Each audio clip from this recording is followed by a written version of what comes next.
Good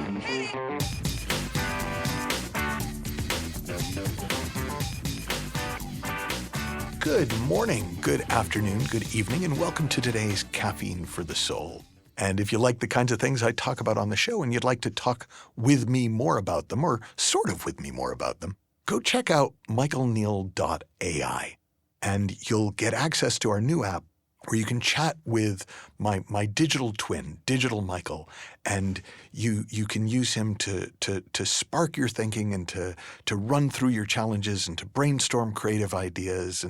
And it's a tool that we've been testing now for about 6 months at the time of this recording, and it just people are loving it. So I invite you to check it out, www.michaelneill.ai. So, what the hell is a series of obviousnesses? Well, a series of obviousnesses is a phrase that somebody used on a training recently. One of my students was excited about how things were unfolding for them and how they were beginning to really see, like I write about in my book Supercoach, that decisions are kind of only really relevant when I step out of the flow. That actually, when we're in flow, when we're living our life, we make hundreds of little decisions about, do I go left? Do I go right? Do I do this? Do I do that? What words come out? We do them without thought. So there's not like a formal moment of decision, yet hundreds, possibly even thousands of decisions are getting made hour after hour after hour. But what we think of as decisions, the decisions we need to make, are when something comes up and we go, let me just stop and think about it.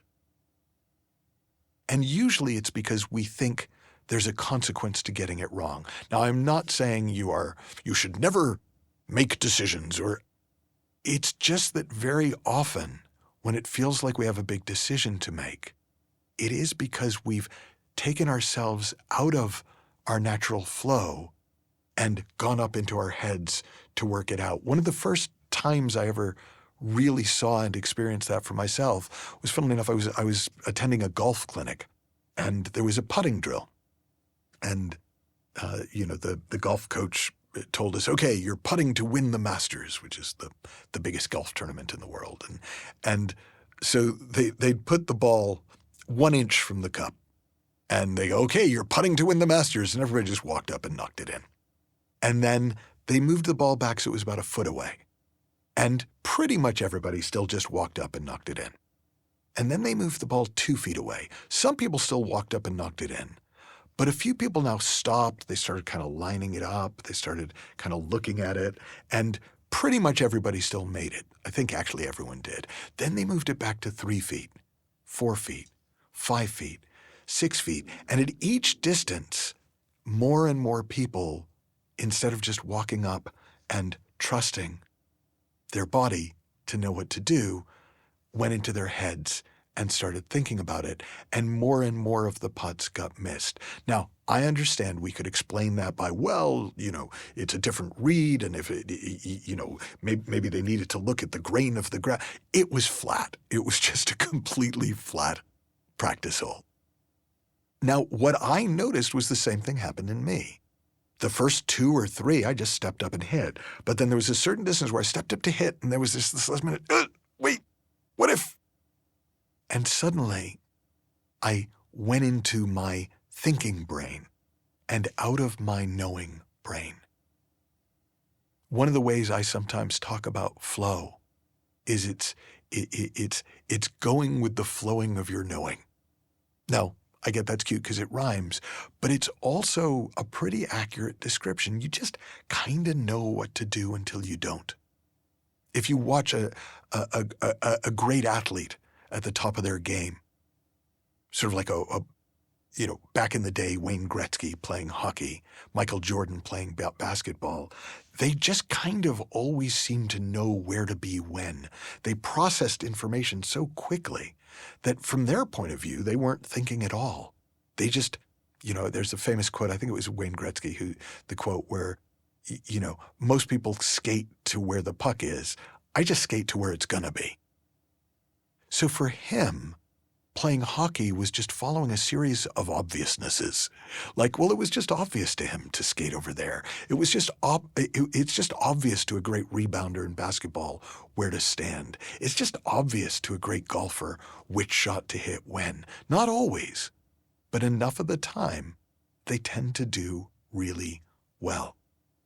Now, my first experience in being able to actually live that way happened shortly after an experience that I describe in my book, The Space Within.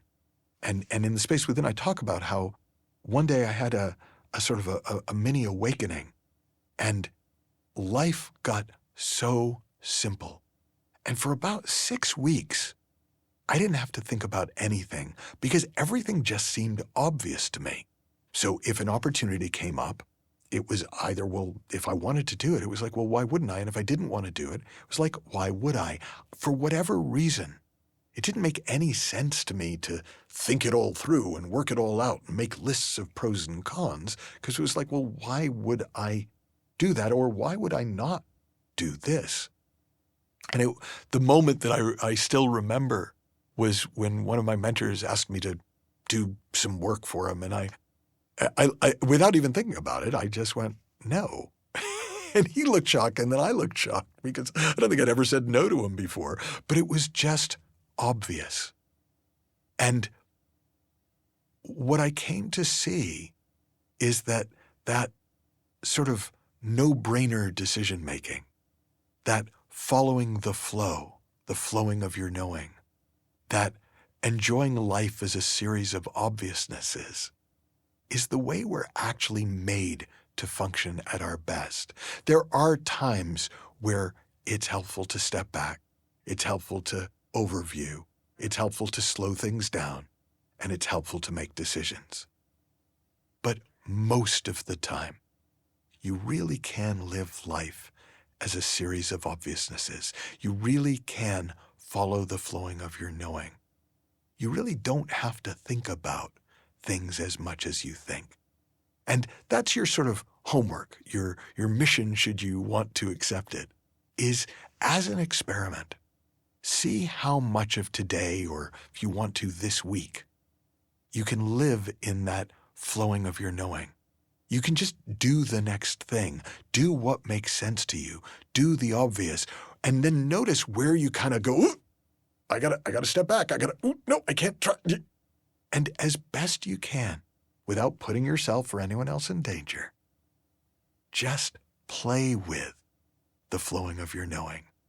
Play with the series of obviousnesses that life presents you with, and see what happens.